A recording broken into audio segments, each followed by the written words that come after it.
Welcome back once again, ladies and gentlemen. We're here with Game 6 for Day 22 of the Starladder Season 8 Round Robin. This is the big kahuna today. The creme de la creme is now before us. Na'Vi versus Fnatic, the best of one here. And this is a game, hopefully for the ages, Cinderin. Hard to say who the favorite is coming into this. Both teams have been performing very, very well. They've been taking games off of each other over the past month. And I think this is about as close to an even matchup as we're going to find here. The bans already making a lot of sense. Some of those signature heroes taken out of the pool. How you feeling, pal? It's almost a shame this isn't the best of three, don't you think? Oh, yeah. It's always when teams of this caliber meet each other in a best of one, you will at least frequently leave with the feeling that in a best of one, games can be very short just because of random factors such as luck or just a weakness in the draft that teams didn't think of, etc. And then you end up and you feel like, damn it, I wish the other team had a chance to make a comeback after that one game. But best of ones are brutal. They're really unforgiving as well. And both these two teams, this is perhaps one of the most important games. I've said that quite a lot, I've noticed, thinking back on the commentary of this. But it's because there really are so many of these games, especially closing in on the end now. With the with a top four as close as it is right now, it's really hard to call who's going to make it. No one is safe, which I think is the first time that comes to mind in terms of Starladder, that the group stages or the preliminaries, whatever we should call it, the round robin, is this close. So yeah, very curious to see. And in a best of one, it's all about who gets off to a good start and gets the momentum, of course, without the chance of making a comeback in a second game. Both teams will be playing very standard stuff for them and try to take the game by pressing their advantage. So, Fnatic will be taking the Visage first pick, very common choice for them, especially against Na'Vi, who themselves love to play that hero. And Na'Vi will get the Enchantress and Bristleback, Puppy back on that Enchantress once again, and also denies it from Fnatic. So, and they grab their Prophet. I don't feel like there's anything surprising so far in this draft. Maybe you could say it's a little surprising Fnatic bans Luna in the first phase, but to be fair, Na'Vi have been picking this hero a hell of a lot. Yeah, they've been picking her third choice mostly, but still really don't want to deal with the Havost Luna. Both teams, also important to note, pretty obvious at this juncture, but still no stand-ins. So this truly is an all-out warfare. Fnatic versus Na'Vi in their prime should be warmed up. This is Fnatic's fourth game today, and they should have some pretty positive morale following them into this match as well. They did go 3-0 earlier with some pretty decisive wins. So we'll see. I don't know what Na'Vi's been up to today, but always a contender, no doubt. And of course, the match after this will be Na'Vi versus SSD, so we'll get to see two Na'Vi matches to round out our long day of casting here on Day 22. But yeah, this draft really pretty straightforward. All four very powerful heroes that these teams like to run. And yeah, Fnatic on that Bristleback. He's been doing a lot of Bristleback action. I like the way Na'Vi handle the Bristleback as well. They tend to put him in the safe lane so he can get that early Vanguard and then start moving about and become a very active Bristleback. Although they do put him in the off lane sometimes. They do their Bristleback a little bit differently than some of these other teams. Fnatic, it's just a hero I feel like fits Fnatic as a player very well. He's an aggressive player and is a player that's not afraid of trying to make moves on his own. So this hero really appeals to his way of playing, I think. And always good for Na'Vi with their playstyle to have someone who can go in front, because this is a team that loves to fight and loves to make moves in the early game. So if they can have a hero that enables them to really commit and go for tower dives, for example, they will love to pick that up. And Bristleback, with the recent buffs, has proven to be a top pick, and especially a team like Na'Vi, this hero might fit them more than any other team in the West right now. At least that's how I think about it. I think it's a perfect pick for them, and no surprise for me to see them picking it in the first two. Now, here comes the question. Na'Vi third pick and Luna is banned. They need to get something else. I don't know. Crystal Maiden is out. That would have perhaps been my choice as the next pick for Na'Vi. And other supports that they often pick are actually out. I'm going to go with Rubik. I'm going to say they'll get a Rubik now for KuroKy. Yeah. He's a big fan of that hero, of course. Yeah, that is one of KuroKy's signature heroes. I believe he actually even has a Rubik set, so usually when that's the case, you know it's someone's signature, and I'd be a little bit surprised if they didn't grab him. Maybe not with this pick, but certainly with the fourth pick, if they do forego it here. Interesting that Fnatic ban out the TA as well. Of course, Dendi is a very competent TA player, and TA is one of those hard counters to Puck, so perhaps Fnatic gearing up for a Puck pick. But Na'Vi, also a team that likes to run the puck, so they may be hard-pressed to grab the Fairy Dragon if that is something that Na'Vi want to take here in this match for Dendi. It could also just be a ban because Na'Vi, it's always scary to fight against a lineup consisting of, for example, two heroes like TA and Bristleback, where both of them can go in front and tank a lot, and then they can kind of swap each other out in the fight, if that makes sense. You can kind of make an offensive strategy around going in waves. So TA and Bristleback go in together, and then one of them can retreat out, and the other one can take damage and fight, and then the other one can come back in. These two heroes can kind of rotate in and out of fights, with Refraction and Bristleback respectively are very tanky. And since Fnatic don't have the best heroes at dealing with the Refraction, they might have just considered it's the better choice just to get rid of it. Yep. I still think your point is the better one though. I think the reason they're banning it out is that they're setting up for a particular hero in mid, but it's very hard to say what that one is going to be. There's many heroes that TA is good against. Shadow Fiend is one of them as well, who you often see TA picked against. Maybe they want to go for their Invoker, who TA also does well versus, and perhaps it's also possible these two teams have been scrimming each other. That's obviously something we haven't seen from the caster perspective, but maybe they've just practiced against each other, and Na'Vi have been starting to pick Templar Assassin a lot, and Fnatic have experience against it by playing the scrims, and are like, nah, we're not going to give it away. Sometimes there is a good meaning behind these seemingly random bans that come out that we just can't know from our position. Yeah, and that's definitely a fair point to make. Vengeful Spirit going to be the third pick for Na'Vi, so a support that hasn't gotten a lot of attention recently, and this is another one. I haven't seen too much of Na'Vi outside of what we've seen them in Starladder.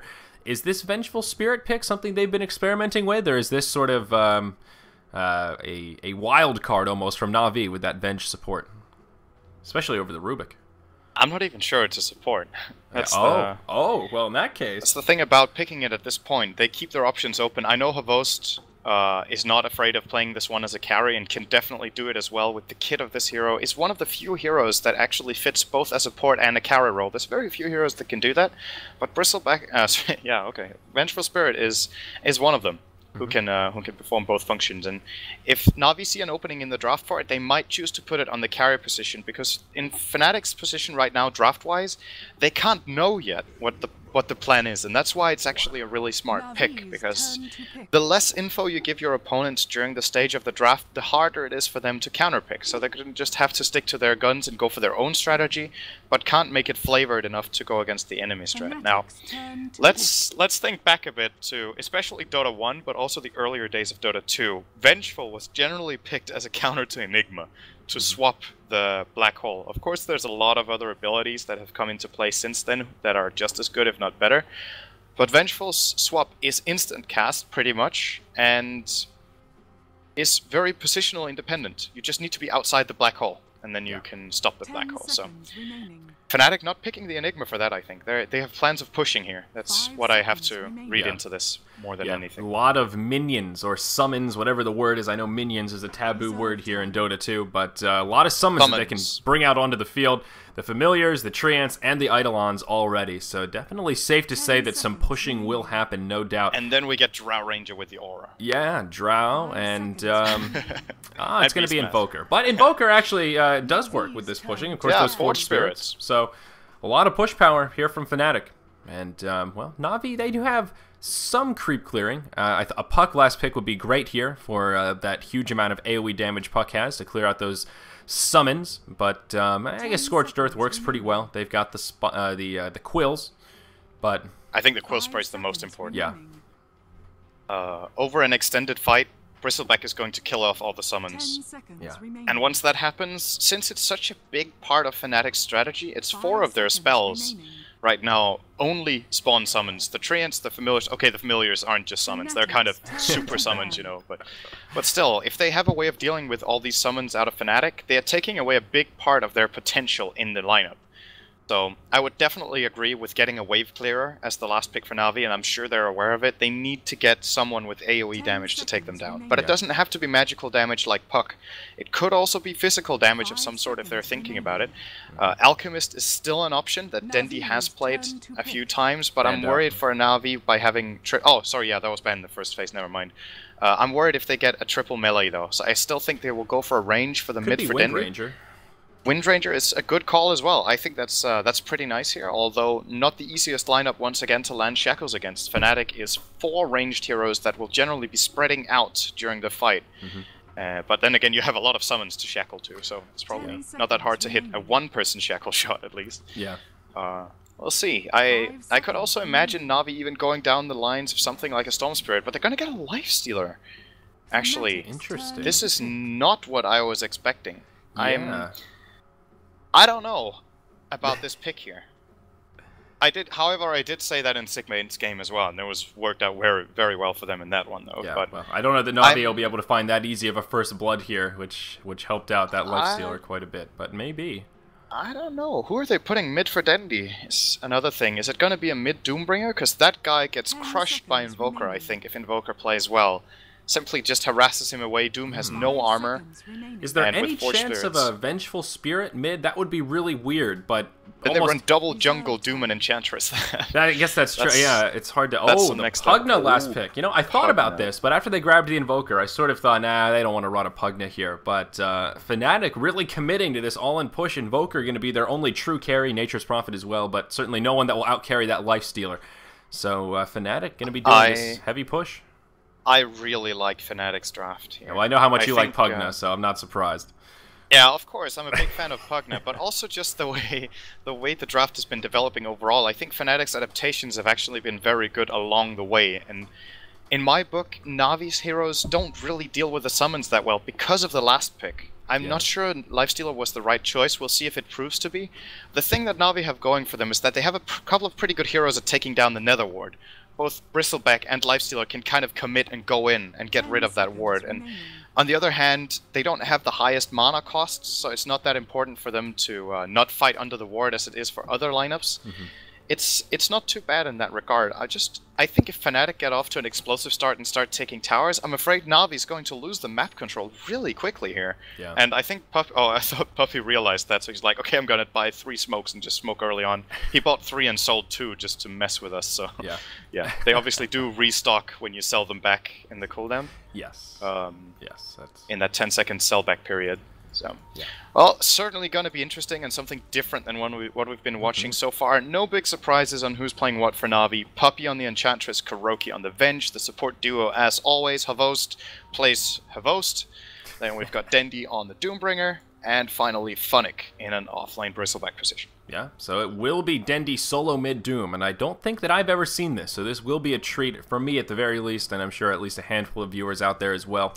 On the Radiant side, of course, we do have Team Fnatic, and down at the bottom they will be doing a tri-lane, it looks like. Era going to be on the hard farming position 1 Pugna, No Tail going to be playing on the micro-intensive Visage, Fly going to be in the jungle on that Enigma, so I shouldn't have said tri-lane, my apologies, but Enigma looking like he will be defensively jungling on the Radiant side of the map.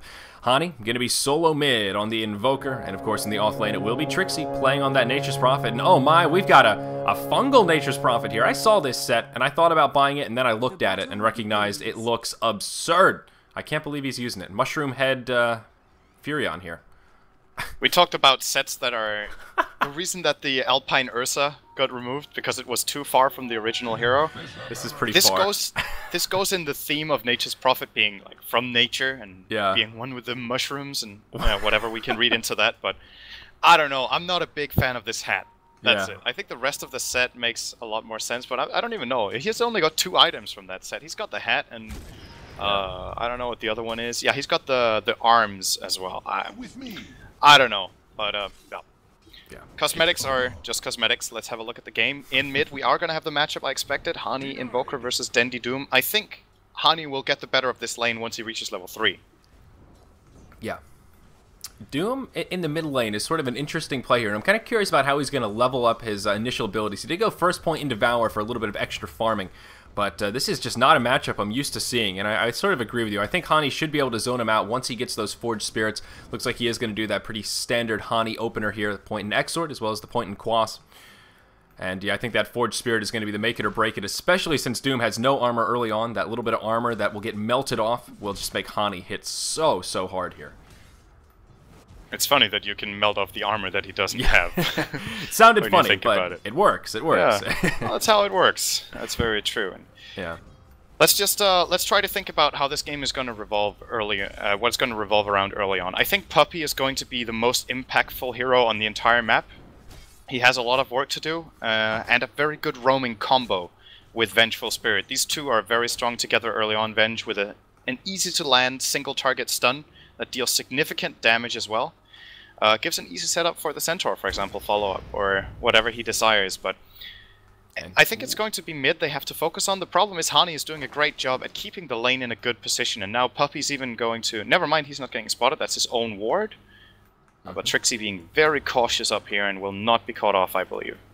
Nope. There's a double damage here, though, that Puppey is going to grab, so may rotate towards the mid. But look at this play from Dendi. He moved into the jungle and he grabbed the ice armor. So now he is going to have some armor to try and deal with these Forged Spirits. Such a smart play right here, and I'm really glad we mentioned that minus armor against the no armor Doom. And I think this might actually give Dendi the longevity he needs to maintain a presence in this lane, even once those Forged Spirits come out. Though up top, Trixie... not going to find it. He is going to back up in time, but a close call. And what Navi's going to try now is, they didn't get the kill, but they have a lot of pushing potential since they still have that Wild Wing Ripper for another 40 seconds. Actually, first blood. And we both missed it. He managed to get a 1-for-1 there. Yeah. Fnatic getting their first blood on No Tail. Yep. And now Navi up top, trying to dive Trixie. I don't think they're catching him. He has boots first, so can't really follow up there with neither Venge nor Enchantress. Can't get in close enough to follow through. Yep. But they will try to put some pressure on the tower now. Open wounds. Actually, Trixie came in way too close here. Is going to get stunned by KuroKy as well. There's the minus armor. And an easy kill. Not quite sure how he got in range of open wounds at that point. Poked way too far forward. That's really all there is to it. And with that, Fnatic will lose this top tier 1 tower. Probably we're going to lose it anyhow. But it is going to go down in the mid lane here. Trixie going to port in. They're going to try and make something happen onto Dendi. Dendi going to be in big trouble as that cold snap comes. One more auto attack ought to do it. And that is going to do it. A close call as he almost gets into the fog. But Trixie will finish him off. So at least going to make some recovery. And they don't hand over that top tower for free. Enchantress was killed by the Radiant. I have to imagine that was intentional for a free trip back to the well. Trixie! No. Oh. Uh-oh. Trixie now killed by... Oh, he God. took 4 consecutive tower shots and just died. And Fnatic came in range and got all the experience of that. That's a big misplay. Now No Tail coming in, trying to get on Fnatic. Can't do it. That was very, very odd. And now No Tail going to grab an invisibility rune here. Fnatic going to use a salve. And, oh, there is a sentry down. It is a Radiant sentry, though, so No Tail going to be okay. Although he did take a couple of quills there. A few more and he would have gone down. But, yeah, we just had 2 kills to the creeps, the Radiant and the Dire, and I don't know that Puppey's was intentional. He still had some gold in the bank, so he didn't spend it all before he went down. I think it was a misplay, though. Of course, I didn't catch it on the camera. We're not off to a very good start here in terms of camera work, so I'm going to shake it off. I'm going to focus here. No Tail coming in the mid lane. Yep, Dendi in some trouble. Fly going to move out of the jungle. Trixie going to port in as well. It's going to be a 4-on-1. There's the Sunstrike. And that will make up for an easy kill there in the mid. And Hani going to be the one to grab it. So Dendi going to fall here twice within about a minute of each death. So that is great news for Hani. He's now level 5. Doom, well, he's level 5 as well. But, yeah, Hani going to start to pull ahead maybe a little bit here. They are still very close in farm. 18 in piece. Creep kills. Yeah, Dendi has done a really good job here in the mid lane, I have to say. Staying on par with Invoker so far is very well done. And I guess, like you said, a lot of it can be attributed to that Frost, the Ice Armor creep that really made him able to sustain the damage that Hani can dish out in this lane. So, intelligent choice. But for me, the biggest problem for Fnatic right now is that Fnatic is level 6. He's an off-lane Bristleback who was playing 1-on-2 against Pugna and the Visage. He got the 1-on-1 exchange on the first blood against No Tail, and then Trixie dying to the tower in the mid lane basically gave him another free level, I think, on the Bristle. You don't want Fnatic to get out of control on this hero, especially not when he's perhaps the best wave clearer Na'Vi has available. He can deal with the summons. If he gets tanky enough, he can go in without being too worried, because Fnatic's lineup isn't really about burst damage. Yep, and here down in the bottom, a smoke going to be used by Puppey and KuroKy. They're going to rotate in. Era going to be in big trouble. Looks like he's shopping. He's just standing there.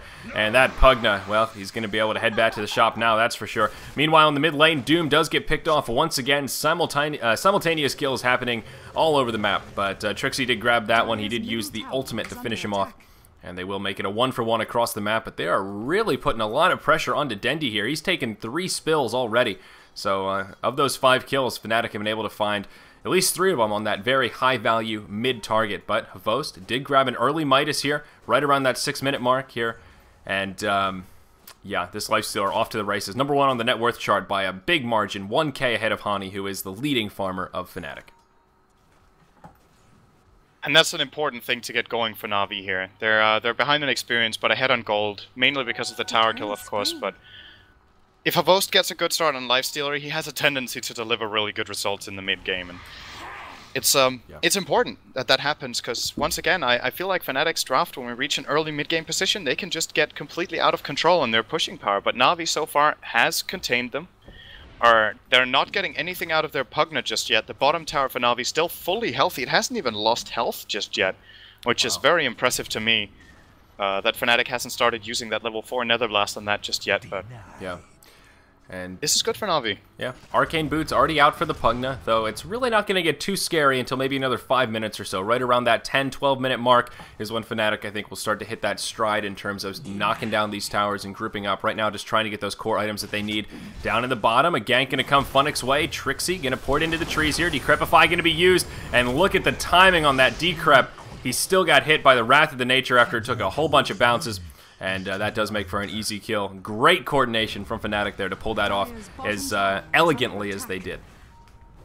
Yep, and we'll be transitioning into a push here. Unfortunately, Trixie doesn't have mana for Nature's Call, so I don't know if they can take this tower right now. I believe they can't. Unless, if they stick around and Na'Vi doesn't show up here, at least Era has plenty of mana here for a couple of Nether Blasts, and looks like Na'Vi might just not be interested in holding this. Arguably also the least important tower for the Dire. Okay, Bristle is going to port in and hold it here, but Na'Vi would be okay with losing this tower. It's kind of a similar position as the Radiant top tier 1 tower. These two towers not the most important ones in terms of map control overall, but Funnic still holds it. And we'll be going back to the bottom lane, grabbing his level 8 at 8 minutes on an offlaner. This is still, to me, the biggest thing of the game right now is how much Funnic has been able to acquire. Yeah, though, to be fair, Trixie is now level 8 also, so the offlaners are both doing pretty well on that front, but they are at least keeping up with each other. Of course, Funnic is ahead of the Nature's Prophet, but they're sort of going toe-to-toe. It looks like the Bristleback is going to go straight for a Hooded Defiance here. At least that's what he's gearing up for. But Puppey, with the surprise inside, is going to get scattered out in the jungle. Hvost going to pop out. Sunstrike comes, is going to connect with Puppey. No Tail's already fallen, and Puppey does survive with just a couple of hit points to spare, and the Nature's Attendants will pick him back up. Hvost going to kill another ward, and now Era in big really trouble. He is going to back up, but Dendi is really fast here. He's got some swiftness aura for attack speed, but wow, Pugna just going to fall. Why is he? Oh, he's got a haste rune. Jeez, I'm such a dope. He's got a haste rune on. Of course he's fast. Fair though, it was kind of hard to see the red trail behind the Doom with the way he was running. I'm not quite sure why that was. Might have been the Scorched Earth. Visible. Yeah. Funnic pulling a Trixie. What's going on? Why are these heroes just dying to towers? I don't understand. I don't know. It's happened 3 times now, and I'm not really sure if there's something in the air or what to make of it. But yeah, it will be a tier 1 for tier 1 tower exchange, but still Na'Vi did find a pretty good exchange down there in the bottom. Just look at that net worth chart though. Everything pretty even except for Hvost. He is the big outlier here, way ahead of everyone else. In the mid, Kuroki will port in. He's just going to get dropped. I don't know what his plan was there, porting into 5. But he is going to pay for it. And this tier 2 tower in the mid now going to take heavy pressure. No glyph available for Na'Vi here. And they are going to start to slow siege. There's that Q from Pugna coming out. They've got the Arcane Boots. And Na'Vi will make a hold. We'll see, though. The tower certainly going to fall. Nether Ward comes down. Tower does get denied. Hvost secures that last hit. Doom looking to pursue. And no ultimate up for another 25. So I don't think they'll be able to grab a kill. Funnic still in the front lines here. And he did finish that Hooded Defiance.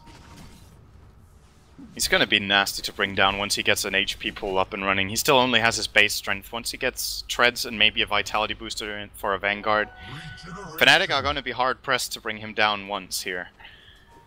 Yeah. And Na'Vi, not really too interested in pushing because their lineup isn't too good at it, to be fair. I think they're more focused on just farming up and trying to get an objective like Roshan, where Fnatic might not be aware of this at all to contest. Funnic is basically just baiting them here in the mid. Puppey's also going to show up. This is straight up mind games from Na'Vi.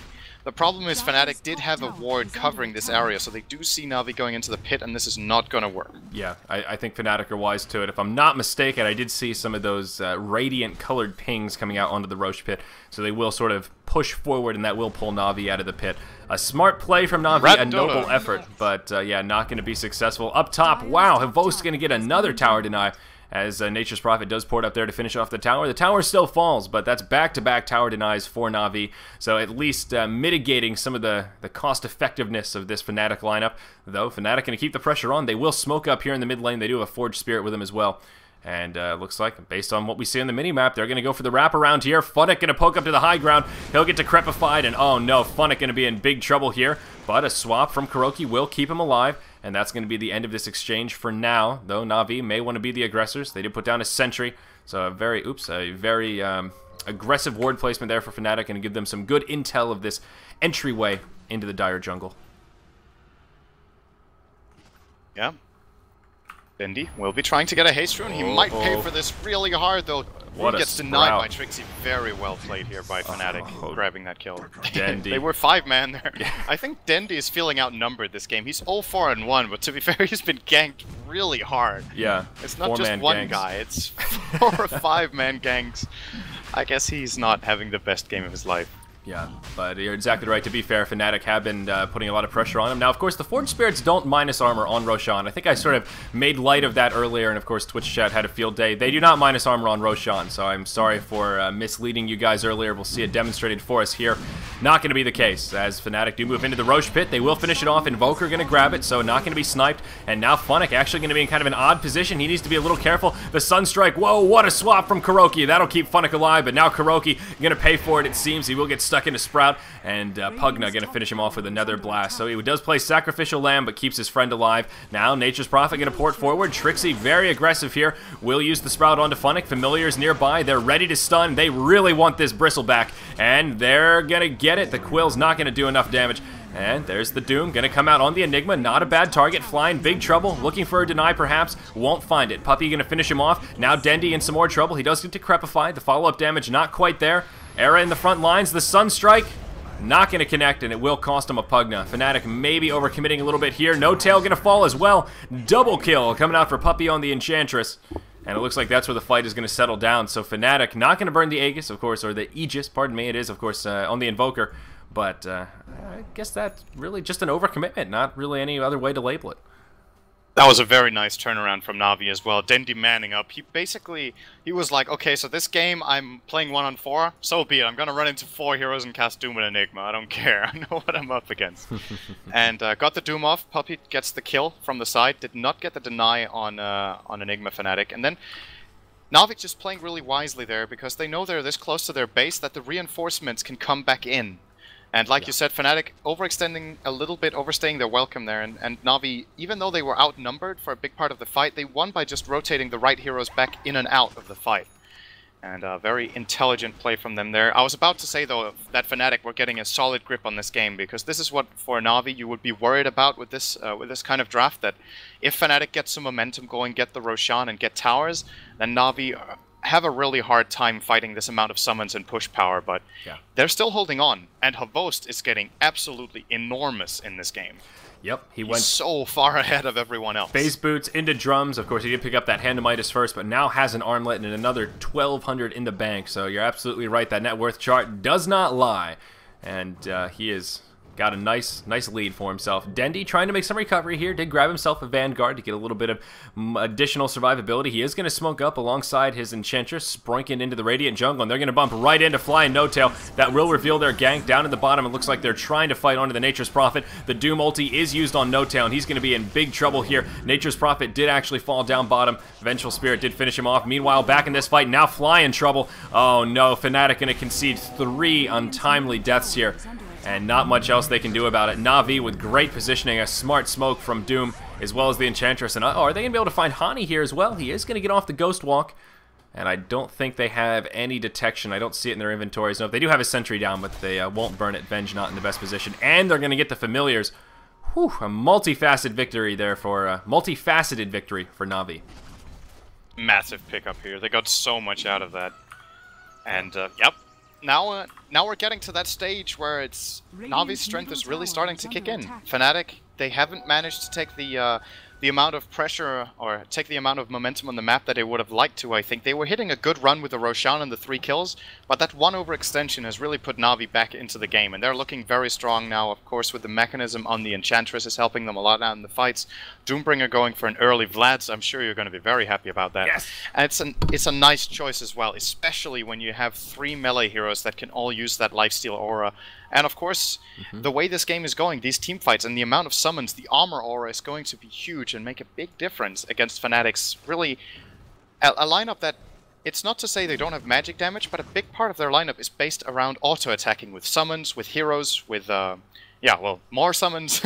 They just have so many summons all over that these auras are going to be incredibly effective. So very nice itemization from Dendi here, in my opinion. Yeah, I definitely agree on that front.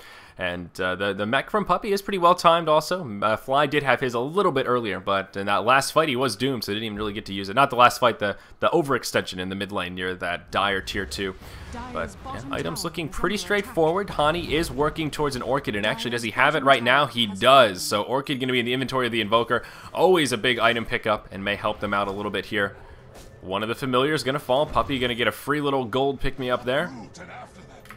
And up in the top lane, looks like there is a bit of Rat Dota going on. Havost is pressuring away at that tier 3, while Na'Vi are grouped up about the tier 2 down here in the bottom. Then fight going to start to break out. Fnatic actually going to get caught in this Sprout to start things off. Fly going to use the Black Hole. He's going to catch Doom as well as Fnatic. Kuroki does swap out the Doom. Doesn't interrupt it, but will play Sacrificial Lamb and keep Doom alive. Bristleback was able to finish off the Nature's Prophet. Those quills just stacking up a bit too much. Trixie actually does buy back, and he's going to try and get back into the action here pretty quickly. Thinking about porting onto Puppey. Nope, going to cancel it, and then he ports back here behind the team, and they'll be able to just pressure this tower with a 5v4 on the field. They'll start chipping away at it, but they're not going to overcommit. Na'Vi's still in an okay position here, looking like they can hold. Actually, it's actually 5v3. Havost has just run all the way from the top lane to the bottom. He didn't have a TP. Oh, wow. So he's basically just crossed the entire map with an invis. He's going to get the perfect stab here. Na'Vi are playing the bait. Uh-oh. Uh-oh, Havost going in. There's the rage straight away. Going to go on to Trixie. Trixie going to fall. That's a dieback for the Nature's Prophet. Now Hani in some trouble as Havost is up in his face. And Havost has a basher as well. That's going to be the end of the Invoker. Of course, the Aegis going to bring him right back. No Tail now taking a lot of damage. Down he goes. Era in trouble. He's going to fall as well. Hani looking like he might be able to survive. He's still in the mix. He is maybe going to Ghost Walk. He's thinking about it. And yeah, there it is. There's the Invoke for the Ghost Walk. Unfortunately, though, there is a sentry down, and they're going to continue to track him down. Another sentry going to come. He will just throw the Orchid onto Dendi, but won't be enough to keep him alive. Hani going to end up playing the Sacrificial Lamb for Fly as he does walk away. But I think needless to say there, Na'Vi with a very convincing team fight. What seemed like an odd strategy from Havost to walk across the map really paid off with that Invis rune, and of course that very beautiful initiation. I just have to give props to Na'Vi for holding there. 4-on-5. Havost wasn't there. They took a 4-man fight. There was a 2-man Black Hole that almost channeled to its full duration, but the swap from Kuroki saving the Doom there made a big difference in Na'Vi's ability to just hold on. They just needed to hold on and make time pass, and Puppey is doing so much damage in the back end with these impetuses as well. And Fnatic's problem that they're hitting, that I was worried about early on for them, is that they can't really kill Fnatic with their heroes right now. They don't have the best composition for bringing down a Bristleback, and extended fights are just going to go Na'Vi's way. They're going to clear out the summons over time, and they're going to kill the heroes with just raw force. They're overrunning Fnatic in the fights, basically. Using Scorched Earth, using Bristleback, and when Lifestealer even comes in, there's just too much beef. Fnatic can't deal with it. They can't bring down the heroes. And we saw it demonstrated very clearly in that fight. Havost really starting to hit hard now. That basher did come in handy there. He got a couple of well-timed bashes, so to speak. And yeah, that net worth chart. He's now at 13k. Leading farmer on Fnatic is the Nature's Prophet at only 7.3k. Oh, Era's dead. Uh-oh, uh-oh. That's a dead Pugna. Yep, they're going to catch him in the jungle. And are they going to rotate mid?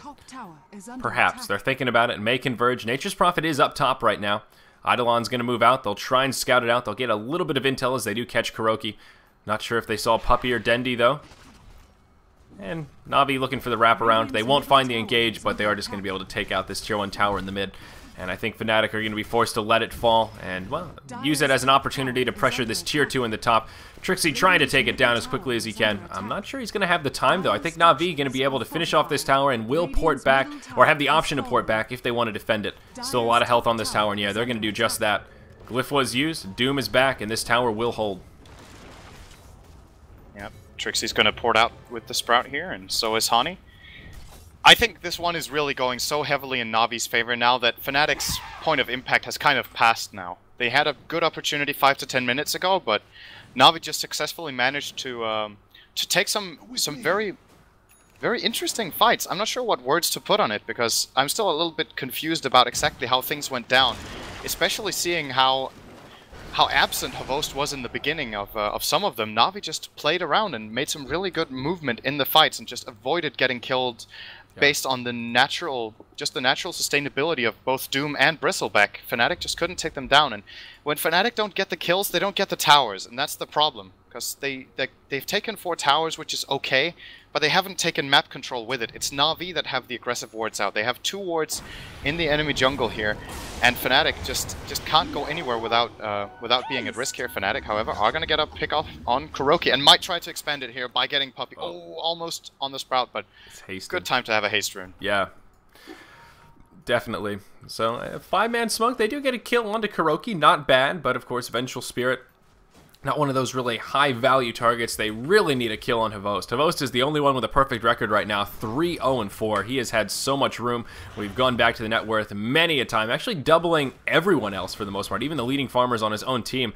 Kind of ridiculous how fast he's taken off here. The graphs reflecting what we've been talking about. Just about an 8,000 gold lead or so. Experience graph now upwards of about 10,000 here at the 23 minute mark. Na'Vi now going to move into the Roche pit. He has respawned. Havost as well as Funnick just going to be able to take it down, and that sticky nasal viscous nasal goo makes for an easy Roshan kill as we see that minus armor stacking up, and yeah, he's just gonna get cut through like Fnatic are aware of it. They're gonna try to deny the Aegis, I think, with this Visage Bird, but not gonna happen. Instead, he's gonna resummon them top. And tower for Aegis. I think this is okay for Fnatic because I think trades right now are the best they can really hope for. They're going to need Na'Vi to make a bad move, but it doesn't look like it's going to happen. Dendi gets the Doom on the right target, but actually maybe they can't capitalize on this. They're not really getting a nice Sprout from Trixie as well, blocking off the path a little bit there. And Trixie going to port out. No Tail could still be in a little bit of trouble perhaps. Trixie does make it out. No Tail turns for the slow, wants to buy some time for Fly. He'll be able to port out. And I think they're all going to survive as long as Fly can make the great escape here. I was thinking perhaps Dendi could level death onto Fly and interrupt that port, but I guess didn't get out of fog in time to make it happen. So Fnatic do get out. I guess that is a victory. Like you said, they do trade the tier 2 for the Roche.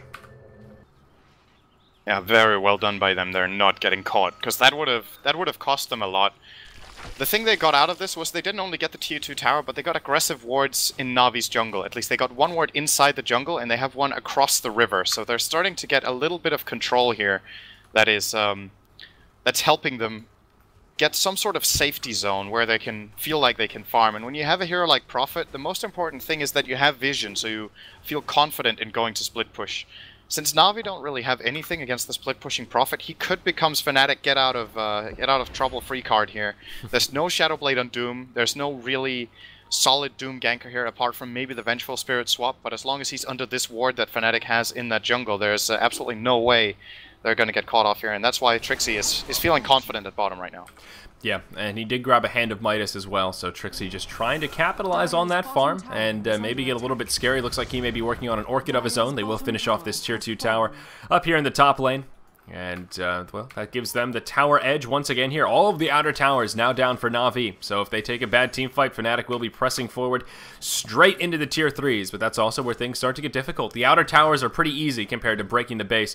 And I think that's where Fnatic will find themselves a little bit more hard-pressed. Hani has also now picked up his Boots of Travel. But Havost, still the big breadwinner here, now has an Abyssal Blade to go with that armlet as well as his Aegis. He's showing it off. Oh, Pugna, he is going to get the Decrepify, but look at that. Infest. Lo and behold, it does magical damage. Decrep not going to save you from that. And, well, Era going to get that first-class ticket back to the well. That's kind of scary. He basically put down the Pugna during the duration of the Abyssal. Almost. He needed one more hit. and then just infest bursted the rest. So it's starting to look grim for your team when one of the cores can get brought down in the stun duration of Abyssal, which is 2.0 seconds. It's a 2-second kill almost that Havost pulled off just there. Yeah, no.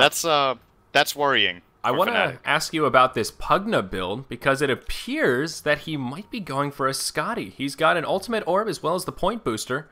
It might not be. It may just be that point booster working towards the Ags, but it makes me kind of curious. I think so. I think he got the point booster just as a value pickup. He doesn't have to upgrade it. It's a very cost-effective item compared to... Yeah, it takes up 1 slot only and gives 200 health and 150 mana, so... Damn. A pretty effective pickup here for Era, who really needed some of those stats. And now I think he's building into a scythe with the ulti orb. He's actually just AFK here. Havost is going to catch him behind the tower. Era has been a little bit...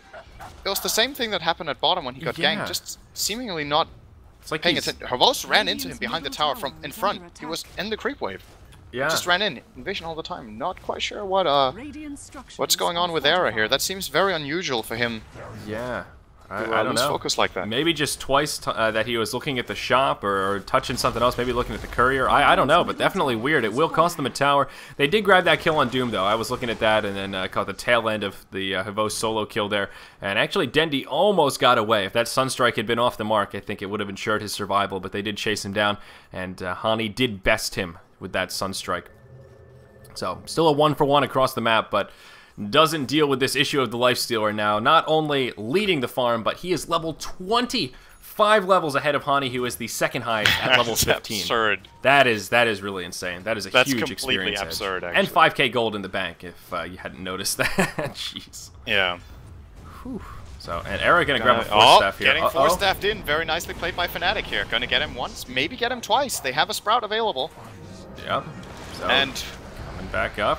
They should maybe have enough. No, Kuroki going to be there with the swap. Will it cost Kuroki his life is the question. Decrep, Life Drain comes out, and Kuroki is going to be able to walk away with just a few hit points, but the Orchid going to finish him off. Now, Fnatic going to step his way into the base. He's going to get CC'd a little bit. There's the Black Hole. Sunstrike on top of it. Havost and Fnatic in big trouble. Down goes the Lifestealer. Bristleback going to survive for now. A few more auto attacks. He is going to fall. Now Dendi going to get stuck in the Sprout. Decrep, Nether Blast. Down he goes. A 4-for-0. Really a 5-for-0 if you count the Aegis that was burned first. All of a sudden, Fnatic with this huge spike in momentum. Still a big hurdle to climb here looking at these graphs, but they may be able to do it yet. That was an amazing play by Era. That Force Staff just gave them so much right there. I don't think... Havost obviously wasn't ready for it, but the problem was the way he was turned the Force Staff into the base. One thing is to Force Staff someone into the enemy or into your team so that you can kill him, which is a great play in itself, but the position they got Havost into there was extra terrible. He was up inside the enemy base above the stairs, so when he respawned and was inside the Sprout, it's really hard for Na'Vi to come in and help in that angle, especially against an Invoker and Enigma with such powerful AoE control. Just incredible play from Era there, and he might have just redeemed himself with a little bit of sleepy moves he made. That was a really big play there, and Na'Vi... Yep. Should have perhaps just conceded Havost.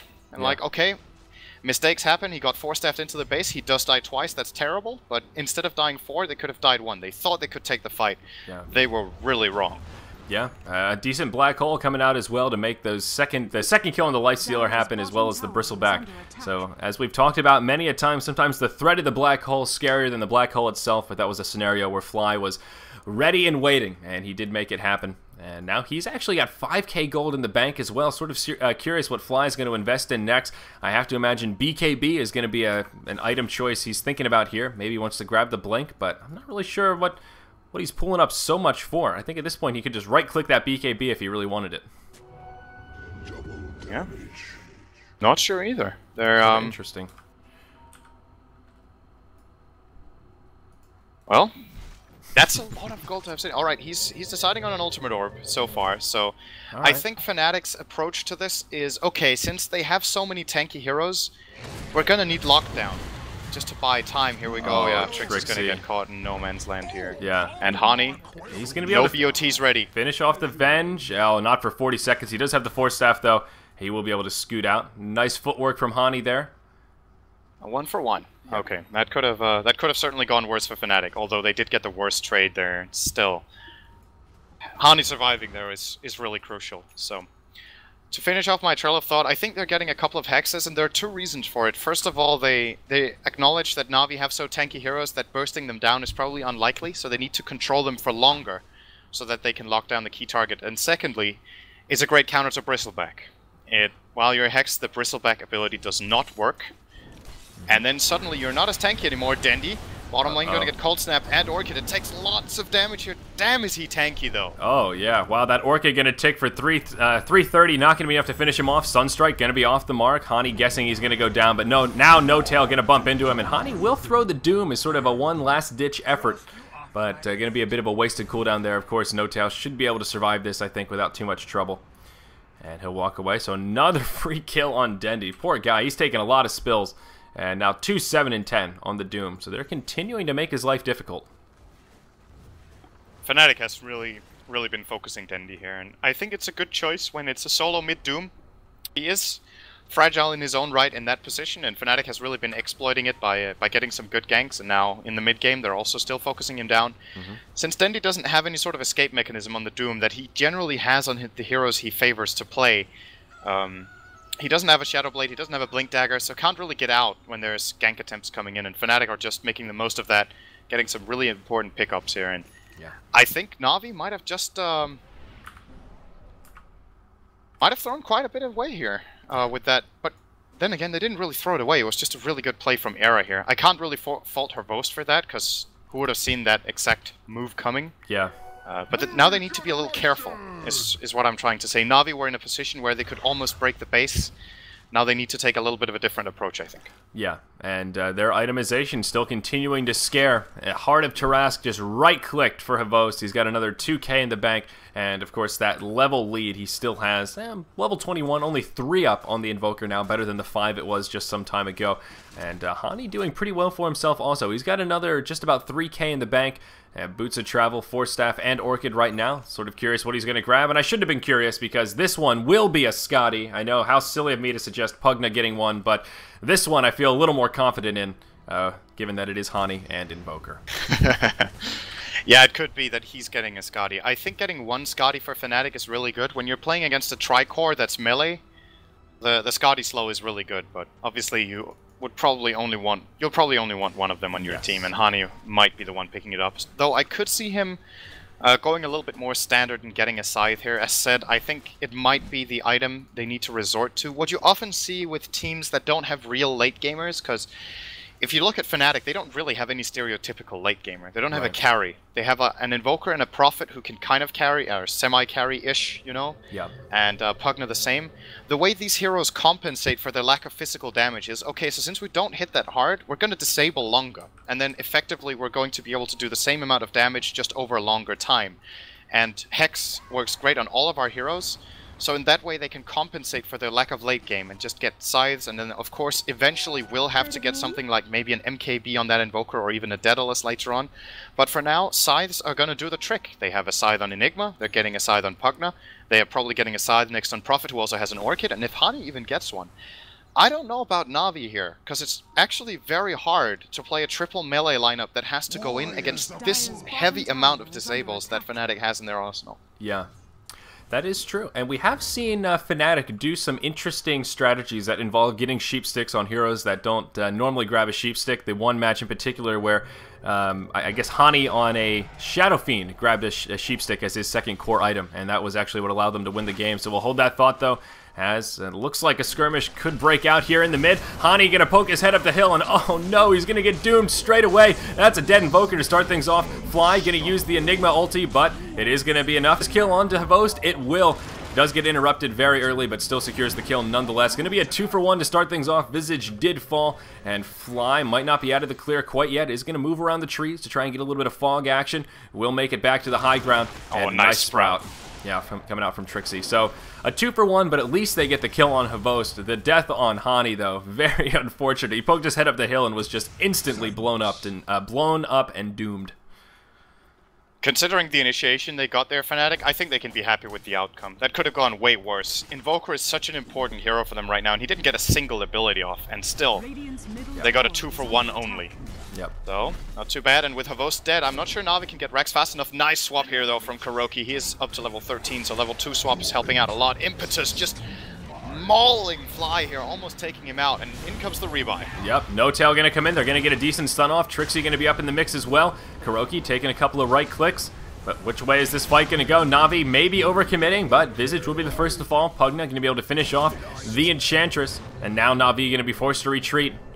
They've still got Havos dead. Era gonna poke forward. Decrep gonna come out on Doom. The Tornado. The rest of the hammer are gonna get dropped as Doom falls.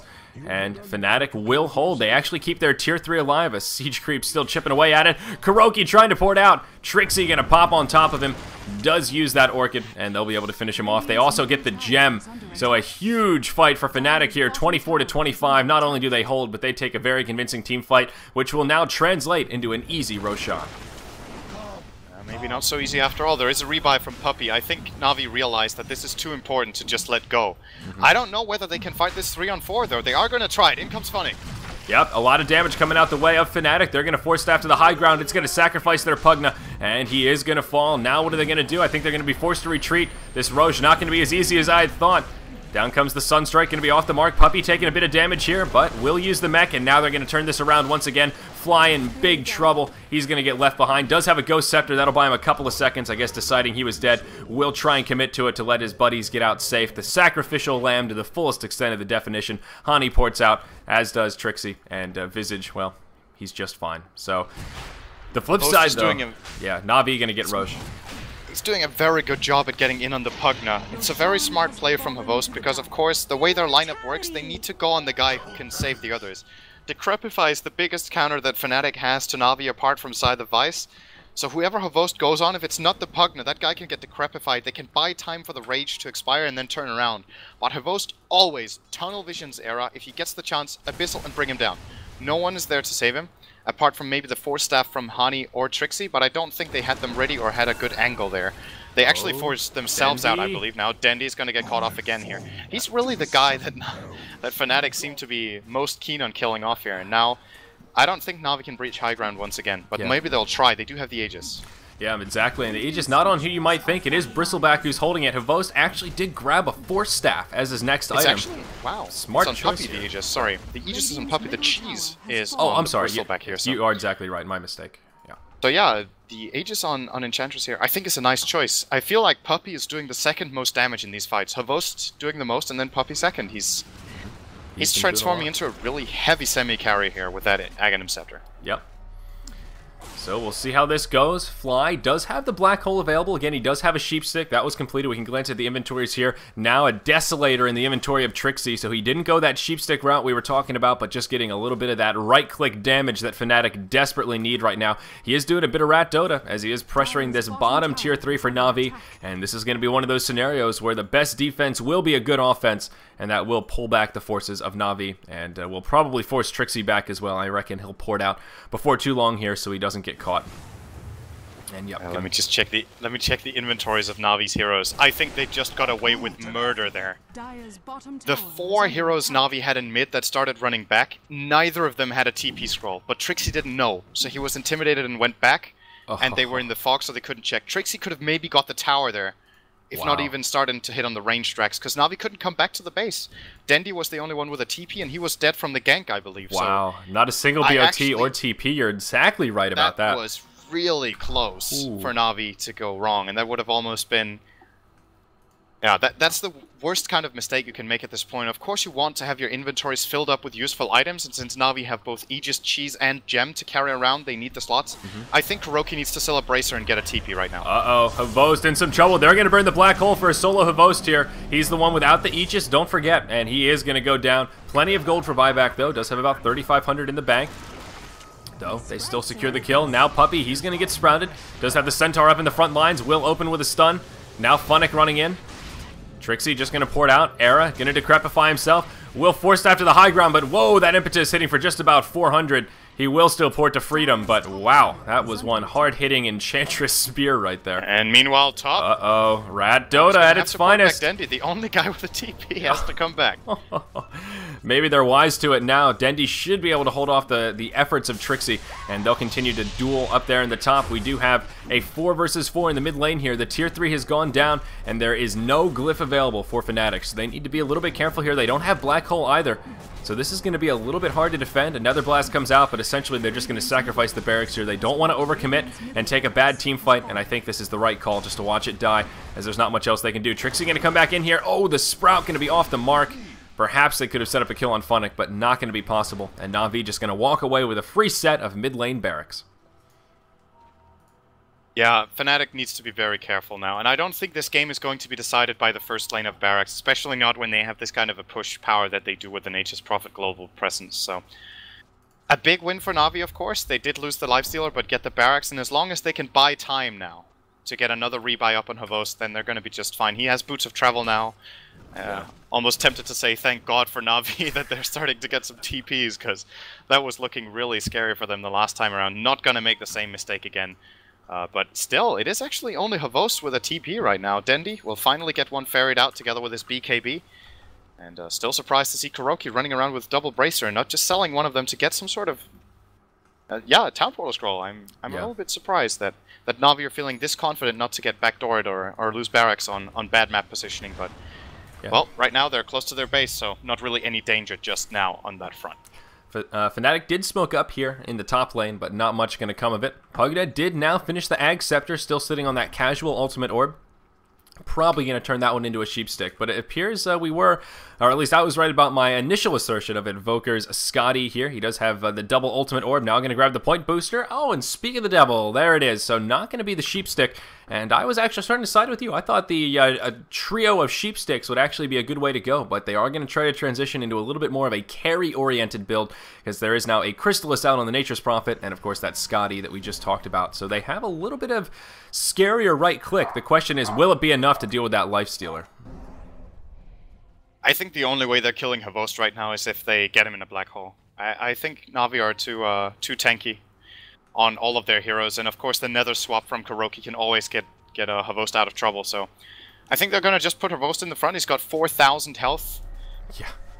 With the armlet constantly running and 26 armor. As long as KuroKy stands behind, they'll just swap him out if he gets caught. But here we go, the tier 3. Just get this tower. I don't think Fnatic... Oh, now they're going to go on Fnatic a bit. They have a glyph. The pipe has already been used by Na'Vi, but the tier 3 will fall. They're going to save the glyph for the barracks. They're waiting for Na'Vi to commit to it. They want them to poke forward so that they can get a good black hole off. There's no initiation tool, no blink, so it is a little bit more difficult for Fly, but he's waiting for it. He's trying to be patient here. Almost an opening. He thought about it, but he's going to back up. Na'Vi still not doing a lot of damage to these barracks. Have gotten the range down to about half. There's a tornado. And the Meteor as well going to come down. Fnatic taking a good bit of damage here. Havost taking some nukes to start things off. There's the black hole, but he's going to get swapped right away. KuroKy was ready for it. Doom going to get used on the Invoker as well. And things starting to look a little bit grim for Fnatic here. Fly going to fall. And now, or pardon me, No Tail going to fall. Fly going to fall shortly after. And that will be a 2-0. Beautifully done by KuroKy to swap through that Enigma black hole. That's what you were talking about in the draft. One of the classic counter picks to Enigma demonstrated for us very clearly here in that fight. So we are going to see Fnatic with a buyback onto Fly. They want to try to pursue this still. Dendi going to take a bit of damage. Fnatic taking some damage as well as Eris stands his ground with the life drain. That's going to be the cheese eaten by Fnatic. He's going to pop right back up. Puppy going to be able to impetus down the Pugna and maybe down Fly as well. Whoa, that was a long-range impetus picking off that Nature's Prophet. And yes, now Fly going to go down also, waiting for that Ghost Scepter to expire. And now I think Na'Vi have secured the victory here in this 45-minute match.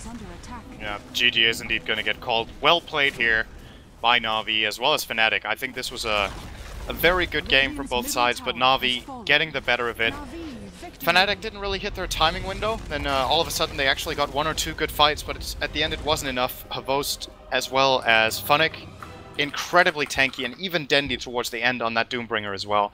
And Fnatic's lineup just falls off at this stage in the game if they don't have the damage items, which they didn't get to just yet. The next stage of the game, they might have had a better chance when they start getting damage items up on Invoker and Prophet, but they just couldn't bring down the very tanky death ball, you could say, of Na'Vi here in these pushes. So Fnatic missed their window by a little bit. They could have definitely made it here, and their draft made a lot of sense, but when you reach this stage, it just does not face Navi's that well. Yeah, it really was an exciting game to watch. I think it lived up to the hype, as this has been one of the closer matches we've seen throughout the last few days, as there have been a lot of stomps, but an exciting one nonetheless. Coming up next will be the Super Strong Dinosaurs versus Navi, and that is scheduled to start in just about 1 minute. So I think we can hop right into that game. I believe the lobby is already up, and Navi should be ready to rock and roll. So thank you for joining us here on Beyond the Summit, guys. We've got one last match coming up for you on this fine Sunday afternoon, Sunday evening here now, as we're getting into the wee hours of the European night. I'm Zyori. With me is Cinder, and thank you for joining us here on Beyond the Summit. One more match coming your way.